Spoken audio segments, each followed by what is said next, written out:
अस्सलामुअलैकुम students, I hope you all are fine. आज के लेक्चर में हम लोग डिस्कस करेंगे आयनिक बॉन्ड की एग्जांपल। ठीक है, बेस्ट एग्जांपल जैसे मैंने आपको बताया था कि फॉर्मेशन ऑफ NaCl किस तरह बनता है, उसमें आपको आयनिक बॉन्ड की फुल डिटेल में हम लोग उसको अच्छे तरीके से समझ सकते हैं। अब NaCl की फॉर्मेशन के लिए आपको चाहिए सोडियम एंड क्लोरीन एटम्स। यहाँ पे आपके पास दो सोडियम एटम्स प्रेजेंट है और एक क्लोरीन गैस का मोलिक्यूल प्रेजेंट है। उनके कंबाइन करने से ओवरऑल रिएक्शन में आपके पास दो NaCl के मोलिक्यूल्स बन रहे हैं। ठीक है, अब जब आप अगर हम बात करें सोडियम क्लोराइड की, तो सोडियम क्लोराइड का आपको यहाँ पे overall ground state electronic configuration share की गई है। आपको पता है कि सोडियम का इलेक्ट्रॉनिक नंबर एटॉमिक नंबर क्या है 11 एंड क्लोरीन का एटॉमिक नंबर क्या है 17। ये सब शेल इलेक्ट्रॉनिक कन्फिग्रेशन आप लोग चैप्टर नंबर 3 में और 2 में डिस्कस कर चुके हैं। ठीक है, सोडियम के आउटर मोस्ट शेल में आपके पास 1 इलेक्ट्रॉन प्रेजेंट है और अगर हम क्लोरीन की बात करते हैं तो उसके आउटर मोस्ट शेल में ओवरऑल 7 इलेक्ट्रॉन्स प्रेजेंट हैं। ओके, नेक्स्ट आपके अगर हम इस इलेक्ट्रॉनिक कन्फिग्रेशन को नोट करें तो ये जो फ्रेम्स बनाए गए हैं ये वैलेंस शेल, इन एलिमेंट्स के वैलेंस शेल में प्रेजेंट इलेक्ट्रॉन्स को इंडिकेट कर रहे हैं। वही बात जो मैंने आपको बताई, सोडियम के आउटरमोस्ट शेल में 1 इलेक्ट्रॉन प्रेजेंट है, क्लोरीन के आउटरमोस्ट शेल में 7 इलेक्ट्रॉन्स प्रेजेंट है। सोडियम इस लिहाज से हो जाएगा इलेक्ट्रो पॉजिटिव एलिमेंट और क्लोरीन बन जाएगा इलेक्ट्रो नेगेटिव एलिमेंट। सोडियम के पास ये कैपेसिटी है या टेंडेंसी है कि वो इलेक्ट्रॉन लूज कर सकता है, क्योंकि एक इलेक्ट्रॉन है वो इजीली लूज कर देगा। इसी तरह आपके पास अगर हम क्लोरीन की बात करते हैं तो वो इलेक्ट्रॉन नेगेटिव एलिमेंट होने के लिहाज से उसके पास टेंडेंसी है इलेक्ट्रॉन्स गेन करने की। इस तरह ये दोनों एटम्स क्या करेंगे, पॉजिटिव और नेगेटिव आयंस बना देंगे by losing and gaining electrons.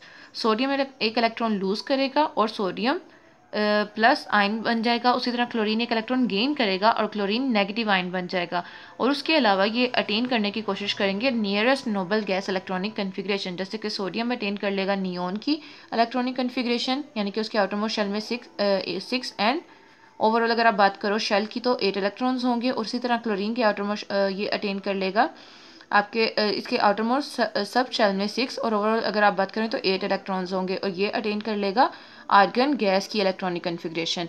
अब इस तरह ही यानी कि एक सोडियम आयन बन गया क्योंकि उसने अपने आउटर मोस्ट शेल से 1 इलेक्ट्रॉन को लूज किया और उस ओवरऑल उसके सेकंड शेल में 8 इलेक्ट्रॉन्स रह जाएंगे। अब वो जो उसका सेकंड शेल है वही उसका वैलेंस शेल कहलाएगा।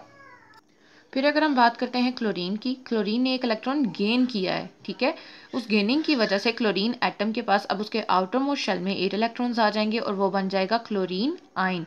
ये दोनों एटम्स क्योंकि ऑपोजिटिवली चार्ज आयंस हैं, आपको याद होगा लास्ट लेक्चर में हम लोगों ने पढ़ा था कि अगर between the ions bond formation होगी तो उसका मेन रीजन क्या होगा, इलेक्ट्रोस्टैटिक फोर्स ऑफ अट्रैक्शन।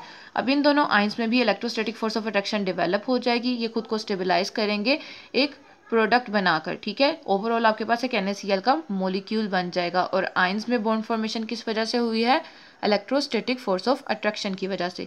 एक और पॉइंट यहाँ पे आपको इन्होंने डिस्कस किया है कि जो आपके पास वैलेंस शेल इलेक्ट्रॉन्स हैं सिर्फ वही इलेक्ट्रॉन्स पार्टिसिपेट कर रहे हैं बॉन्ड फॉर्मेशन में, जो इनर शेल इलेक्ट्रॉन्स हैं वो पार्टिसिपेट नहीं कर रहे इन केमिकल बॉन्ड फॉर्मेशन। ठीक है, इस टाइप के रिएक्शन में आपके पास यूजुअली क्या होता है, हीट गिवन आउट होती है यानी कि रिलीज होती है, तो इसको आप एक्सोथर्मिक रिएक्शन भी कह सकते हैं।